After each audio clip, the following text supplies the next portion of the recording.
Okay, we're now going to introduce the very last segment in this class.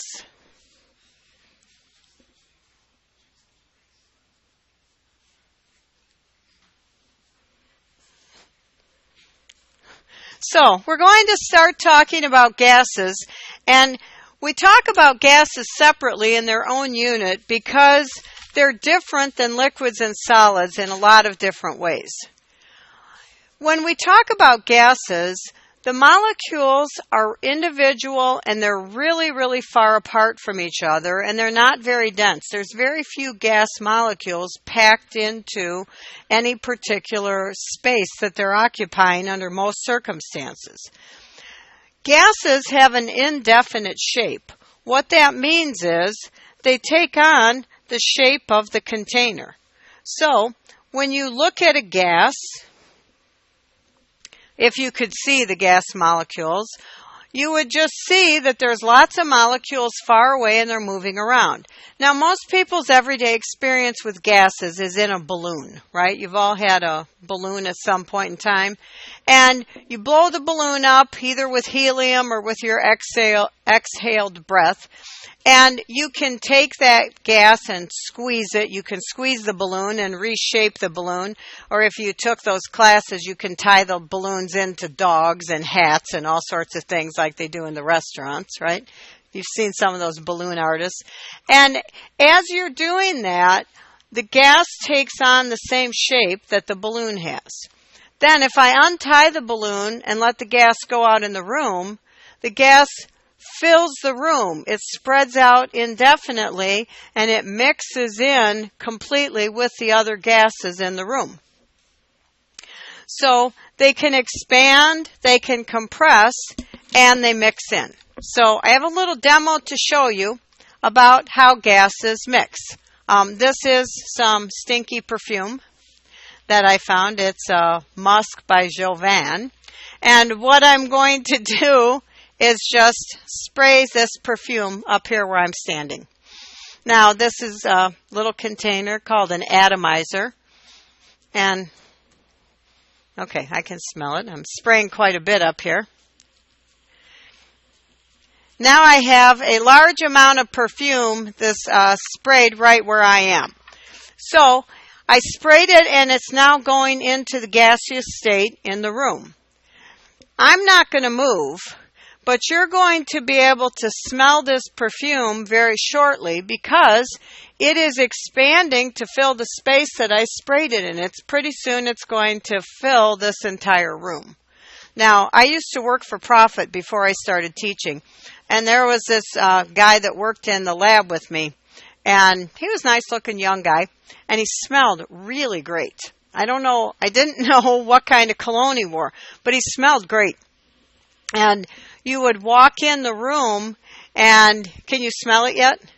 Okay, it doesn't take long for it to mix around. You'll see how quickly gases mix. So this guy would come in the morning and he really smelled good. Some mornings he would get to work before me and I'd walk into the back hallway and I'd be like, oh yeah, I could smell that he had been there. So he smelled really nice. But of course, being professional, you never notice those sorts of things. Or if you do notice, you keep that thought to yourself and don't discuss it. But all the females, we would talk about how great he smelled in the break room, right? So as time went on, the situation changed and I was laid off from that job. So the day that I left, this young man called me and he said, I just want to make sure you're okay. And I just want to make sure that what they told us, that they're going to try and help you find another job, that that's all true. And I'm like, yeah, I'm okay. And yes, they are providing job search help. So I'm fine. Don't worry about me. Thank you for your concern. He says, I'd like to buy you lunch. I said, okay, I like lunch. So, yeah, well, you don't say that part, right? So I met him for lunch at the appointed place. We had lunch. We talked. He told me he was sorry that I was being forced into a career change. I told him I was trying to have a positive attitude, and it worked out really well for me. So anyway, we walked out to the parking lot, and we're standing there by the cars, and he's standing there, and he got a little awkward for a moment, And then he just grabbed me and hugged me, and he said, I'm going to miss seeing you here every day, and good luck with everything. And I'm hugging him, and it's like, it was like a slice of heaven for just a moment. He smelled so good. And I was thinking, you don't work with him anymore. You could probably ask. And I thought, no, that would be rude. And that would make him have weird thoughts about me. So I just didn't ask. So now fast forward about 8 years. And I'm working here. He still works there in the same building. One of my students was a co-op student working in that building.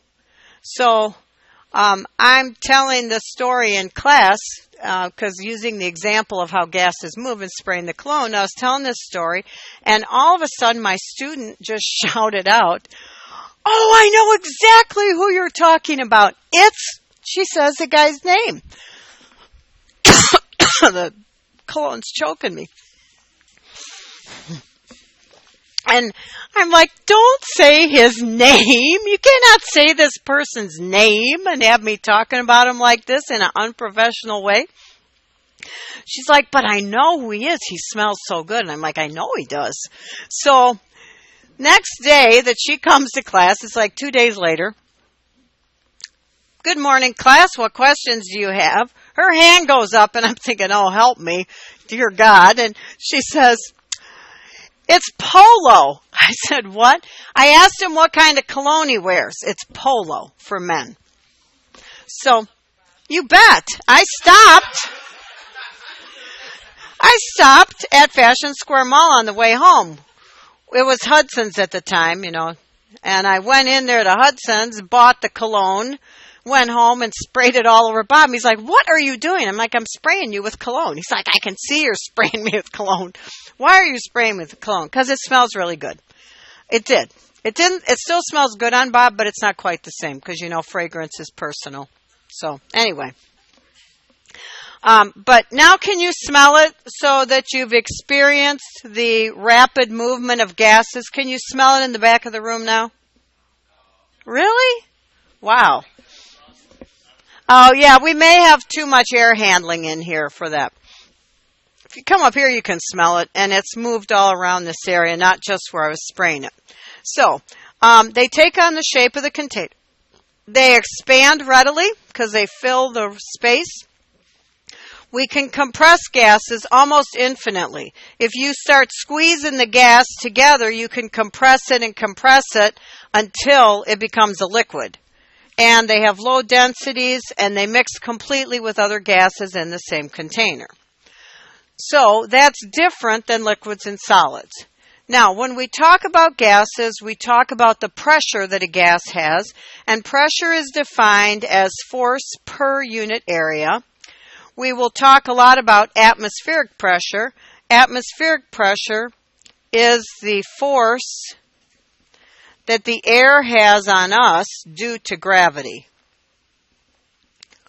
And you will see an example of this when we do the lab activity on Thursday. We're going to crush cans with air pressure.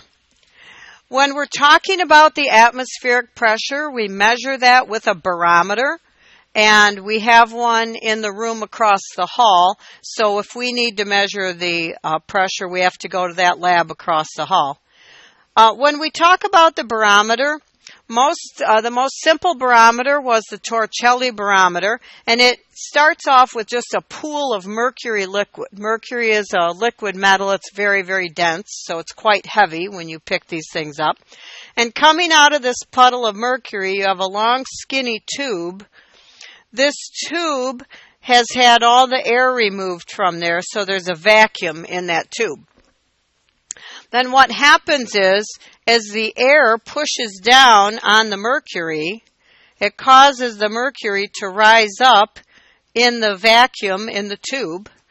And now we can measure the height of this column of mercury. We measure that in millimeters usually. So we talk about millimeters of mercury, and that is how we measure atmospheric pressure.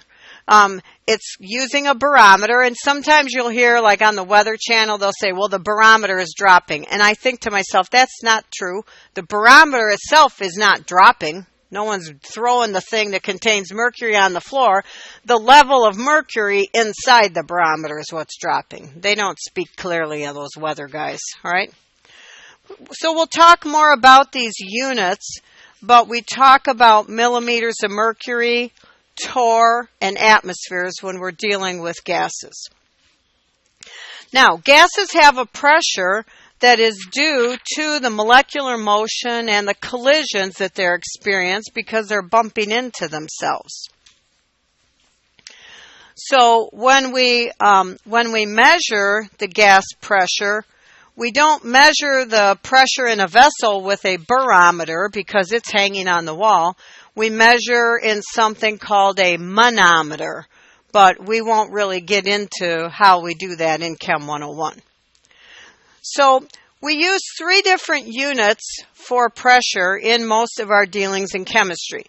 If you're dealing in gas stuff with physics, they tend to measure their pressure in pascals because that's the SI unit.